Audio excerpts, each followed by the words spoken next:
ज्या देशातील लोकांचे आचार हे विचारांपेक्षा प्रचारांवरून ठरत असतात त्या देशातील ना वर्तमान सुरक्षित असते ना भविष्य. आणि म्हणून मराठीत एक म्हण तयार झाली, ती म्हणजे जखम झाली पायाला आणि उपचार मात्र डोक्याला. अशीच काहीशी परिस्थिती आजच्या या वादविवाद स्पर्धेच्या विषयाच्या अनुषंगाने माझ्या प्रतिस्पर्धी मित्रांची झाली की काय असा प्रश्नचिन्ह माझ्या समोर उपस्थित झाला. आणि म्हणून नमस्कार, मी स्पर्धक क्रमांक 11 विषयाच्या प्रतिकूल बाजूने बोलत असताना आपल्या निदर्शनास दोन गोष्ट आणून देऊ इच्छितो. पहिली गोष्ट म्हणजे कृत्रिम बुद्धिमत्ता आणि दुसरी महत्वाची गोष्ट म्हणजे मानवासाठी उपयुक्तता.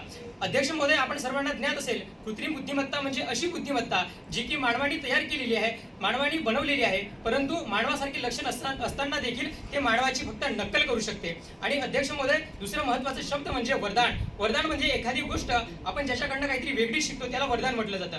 जो माणसाने तयार केला आहे, जो माणसाने बनवलेला आहे, माणसाचाच कुठलं तरी आपण घेत आहोत, त्यालाच कुठल्या वरदान म्हणणं हे कुठेतरी अयोग्य वाटतं. अध्यक्ष महोदय, आजचा जो जग आहे तो आपण तंत्रज्ञानाचं युग असं म्हणतो. तंत्रज्ञानाचं युग असताना देखील आपल्या सर्वांना ज्ञात असलं पाहिजे, या तंत्रज्ञानाच्या युगामध्ये आपण नवनवीन प्रगती करत आहोत. तंत्रज्ञान म्हणजे कृत्रिम बुद्धिमत्ता, परंतु कृत्रिम बुद्धिमत्ता हा आपण मुकुटमणी म्हणून संबोधत असताना देखील आपल्या सर्वांना लक्षात यायला पाहिजे की जेव्हा जेव्हा मुकुटमणी हा आपण धारण करत असतो तेव्हा तेव्हा कधी ना कधी हा गळा कापण्याची ती प्रकृती बनत असते. आणि तसंच काहीशी संबंध आज आपल्याला कृत्रिम बुद्धिमत्तेच्या बाबतीत दिसून येत आहे.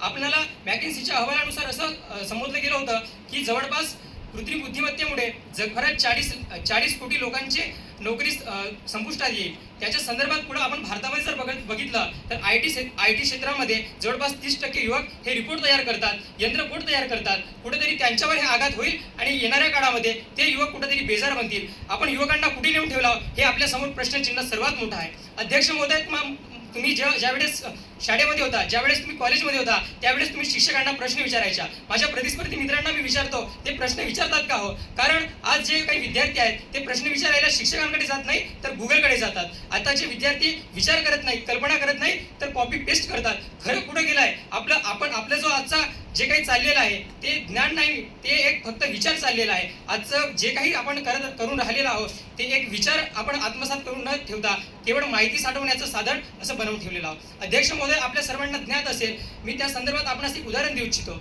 एक विद्यार्थी होता, तो विद्यार्थी दररोज कॉलेजमध्ये जायचा, दररोज शाळेमध्ये जायचा, परंतु तो लिहिण्याकरता कॉपी पेस्टचा उपयोग करायचा, तो ChatGPTचा उपयोग करायचा, तो AI चा वापर करायचा. असं करत असताना त्याला कॉलेजमध्ये सर्व वाहवाही करायचे, परंतु ज्यावेळेस तो परीक्षेमध्ये गेला त्यावेळेस तो नापास झाला. तर आपण दोषी कुणाला धरणार? ज्ञानाला, विद्यार्थ्याला की त्या AI ला?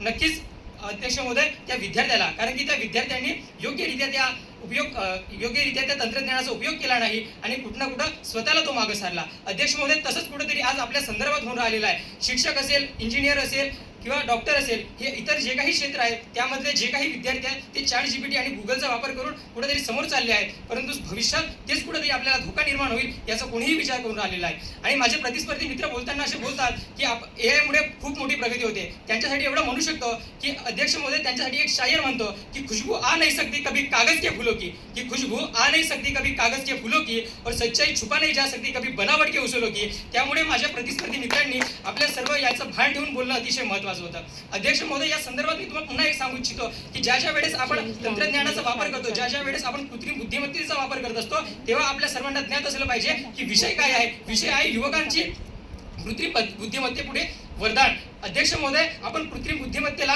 माहिती पुरवणारं साधन म्हणू शकतो, पण वरदान कधीही म्हणू शकत नाही. कारण वरदान म्हणणं म्हणजे सर्वात मोठी घोडचूक आहे. ही आपली सत्सक विवेक बुद्धी गहाण ठेवून बोलल्यासारखं आहे. अध्यक्ष महोदय, या संदर्भात महत्वाचा मुद्दा आहे डेटा. डेटाच्या संदर्भात जर आपण बघितला तर भारतामध्ये आज मोठ्या प्रमाणात जवळपास 60% लोक हे आपल्या AI चा वापर करतात. त्याच्यामुळे AI मुळे सर्व विद्यार्थी तिकडे गेले आहेत. 75% लोक हे जवळपास ज्या काही कंपन्या आहेत ते सुद्धा AI चा वापर करतात आणि युवक कुठेतरी बेजार झाले की काय असं आपल्याला दिसून येत आहे. म्हणून अध्यक्ष महोदय, मी पुन्हा एकदा माझ्या विषयावर ठाम राहतो आणि तुम्हाला सर्वांना मित्रांना सांगतो, मित्रांनो, AI आपलं भविष्य असू शकतं, परंतु त्या भविष्यामध्ये जर आपण स्वतःची कल्पकता, स्वतःची बुद्धिमत्ता जर वापरली तर खऱ्या अर्थानं आपलं AI चा जो समृद्ध वारसा आहे तो मानवापासून तयार झाला आहे आणि तो मानवापासूनच अंत होणार. त्यामुळे सर्वांनी त्याकडे लक्ष दिलं पाहिजे अशी मी सर्वांना माफक अपेक्षा व्यक्त करतो. धन्यवाद. जय हिंद, जय महाराष्ट्र.